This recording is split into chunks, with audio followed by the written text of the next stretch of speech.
Today, I'm going to be testing and reviewing desk monitor stands ranging from $11 all the way to, I kid you not, $900. Let's get honest. As always, links to everything, coupons to everything will be down in the description below. Please use them. It really helps keep this channel going. But if you have any questions, I read all the comments. I do my best to get back to all of you. So ask away. Say whatever. I read all of it. I appreciate your support. Just so that you all know that I'm not a complete idiot when it comes to reviewing this stuff, I personally use a desk monitor stand on my setup. It allows me to hide and hold more junk, and I think it adds more zhuzh to your setup. I think it makes it a little bit more aesthetically pleasing. So we'll start with our cheapest monitor stand, the WALI, coming in at $11. So what does $11 get you? Well, this is the best-selling desk stand on Amazon. You get a piece of metal, 4 metal legs, and a bunch of Velcro strips.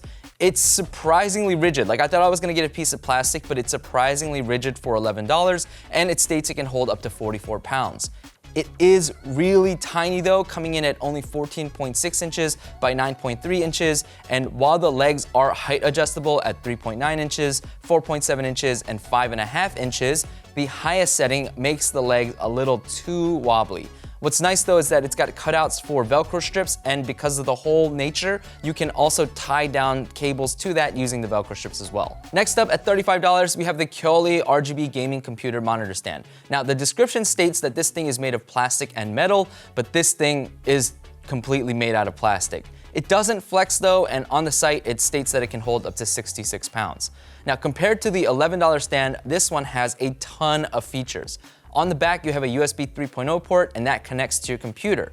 This thing powers the RGB light strips and the 4 USB 3.0 ports in the front.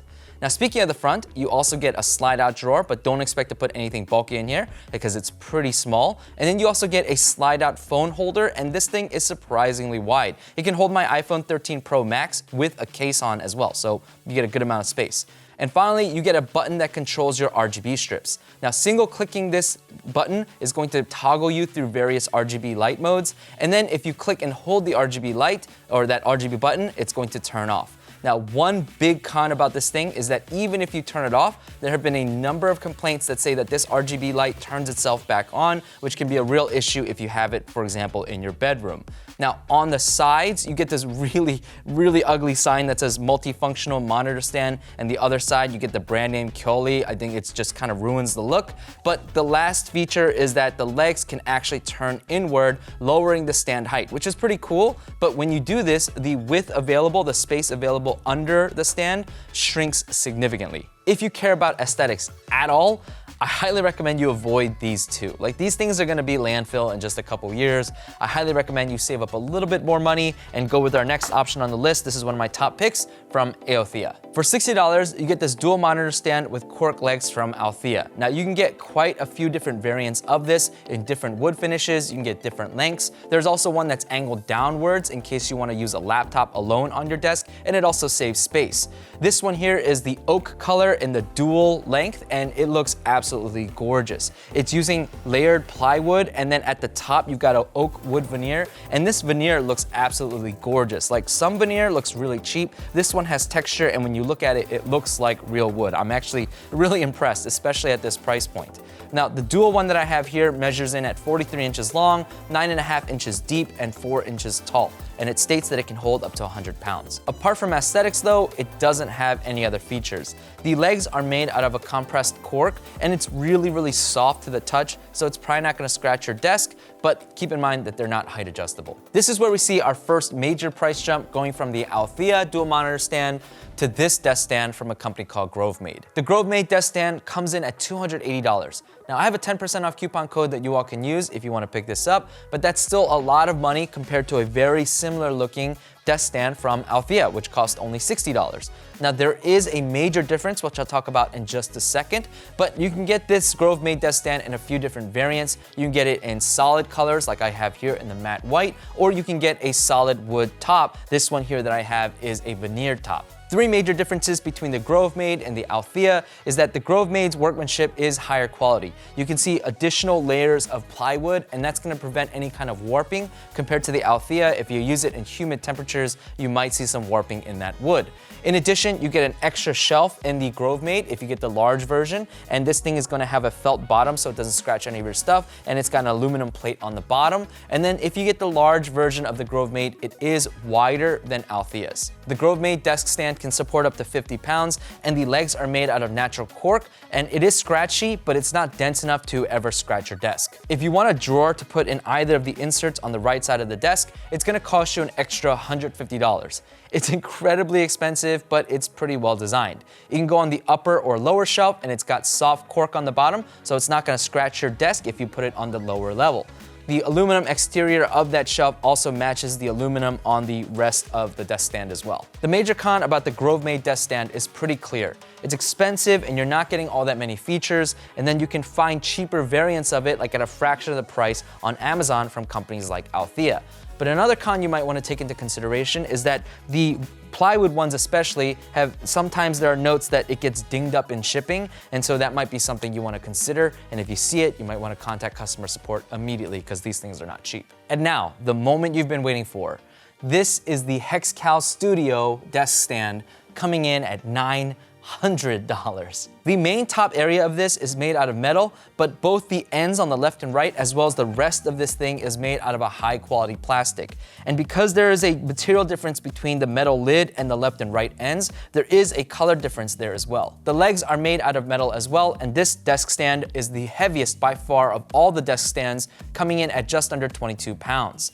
The desk stand itself is 47.3 inches wide, 8.7 inches deep, and it's 5.9 inches tall at the stock, but there are also leg extensions that raise it up to 7.1 inches tall. Looking at the back, you have this robust power cable that's gonna power the entire desk stand. You also have a built-in power strip with 8 outlets, and it's got overcurrent protection as well. So it's really nice because you don't have to bend all your cables to fit a certain way. You can use different outlets for that, and the overcurrent protection is gonna make it so that if you end up using too much juice, well, it's gonna trip, preventing you from frying any of your electronics. It's also got this really awesome cord organization system, which is gonna come in handy, and I'll show you that a little bit later. And you've also got these 2 tabs in the back, and this unlocks or locks the top metal panel, which I talked about earlier. And when it's unlocked, the top can slide and lift out. Before we get to what's under the lid, on the top, on the left side, is a built-in wireless Qi charger. This thing can charge up to 2 devices at the same time, 1 device at 20 watts max, or 2 devices at 10 watts each. Now, the metal top here, I noticed out of the box, there were a little couple micro scratches. Nothing crazy, nothing where, it's super noticeable, but under a light you can see it, and it's also a fingerprint magnet.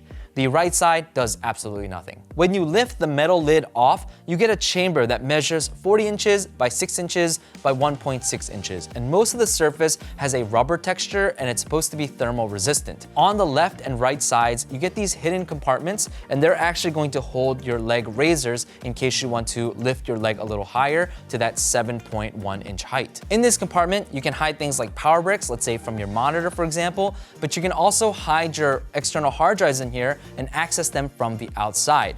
Now, how do you do that? Well, on the left side, there are 2 USB Type-A data bridging ports. Think of these like USB extension ports. They're linked to 2 USB Type-A ports on the outside left wall. So you can plug your laptop or your PC into those external ports, and you'll be able to access the external hard drives that are inside of the compartment. That makes things, again, really, really clean. Speaking of the left side, you get 4 ports, including a 9-volt 3-amp power delivery port. This thing can charge laptops, it can power on cameras for streaming, and as mentioned before, the bottom 2 USB Type-A ports, they are data bridging ports, and they can connect to devices that are inside, connected to the data bridging ports in the compartment. However, if you don't have anything plugged in on the inside, then you can just charge whatever from the outside. It just becomes a simple power port at that point. On the right side, once again, nothing there. The front is where the money shot is. There's an LED strip that's placed at an angle downwards to brighten up that empty space in front of you, whether you're drawing, writing, or using a keyboard. Now, it's an LED strip, not an RGB strip, so you won't be able to get any fancy schmancy colors here. All the buttons in the front left control the LED strip in front. You can toggle the range, also known as the width of light, so you can have it much more narrow or much wider. You can change the intensity, also known as how bright the light is. You can also fine-tune the temperature of this light to be a bright white or a softer white. Right? Usually you want a brighter white during the day, and then usually as it comes to evening, you want a softer white so it's easier on the eyes. Now what's neat is that every time you make an adjustment, no matter if it's to brightness, to width, or whatever, all the other LEDs and the other buttons, they're going to change. It's like kind of like they're dancing to let you know where you are in the adjustment range. So for example, if I change the brightness, the other buttons will brighten or darken to let me know how far along I am in that brightness range. It's really, really neat. Now, once you've found a setting that you like, you can hit the save button, and then you can recall that exact setting using the fave button. I'm not sure how many modes that you can save, but I've been able to save at least 2. I don't know, I can't imagine myself using more than 2 different settings. But then you've also here got a mode button in case you're too lazy to set things up. You can scroll through presets using the mode button, and you'll probably find something that you like. Now, if you go ahead and click and hold the power button, it'll turn the LED totally off, but the LED on the power will stay on though. It's not super bright, so it shouldn't bother you should you have your desk set up in your room where you sleep. So which one do I think is best? I think it's a tie. I think if money is no issue, the Hexcal Studio is gorgeous. It looks professional and it's filled with features. One of my favorite being that LED strip because it's actually practical, not like I'm 15 years old and I want my RGB lights to blind me while I play games. You know, like it's not that. It can actually help ease up the eyes as you type and things like that. It's got a built-in power strip, wireless charger, all of that, right? It's crazy. But if you don't have Bill Gates money, then I think the next clear winner is going to be the Aothia dual monitor stand. This thing takes any desk setup and it'll raise the aesthetics up to an 11. It looks absolutely gorgeous while being practical, gives you more space both above and below the desk, hides some cables that might be unsightly on top towards the monitor side, and I think it just, at a fraction of the price of the Grovemade, I think this one is a no-brainer. That's gonna do it for this one. Until next time, stay safe, and as always, stay honest.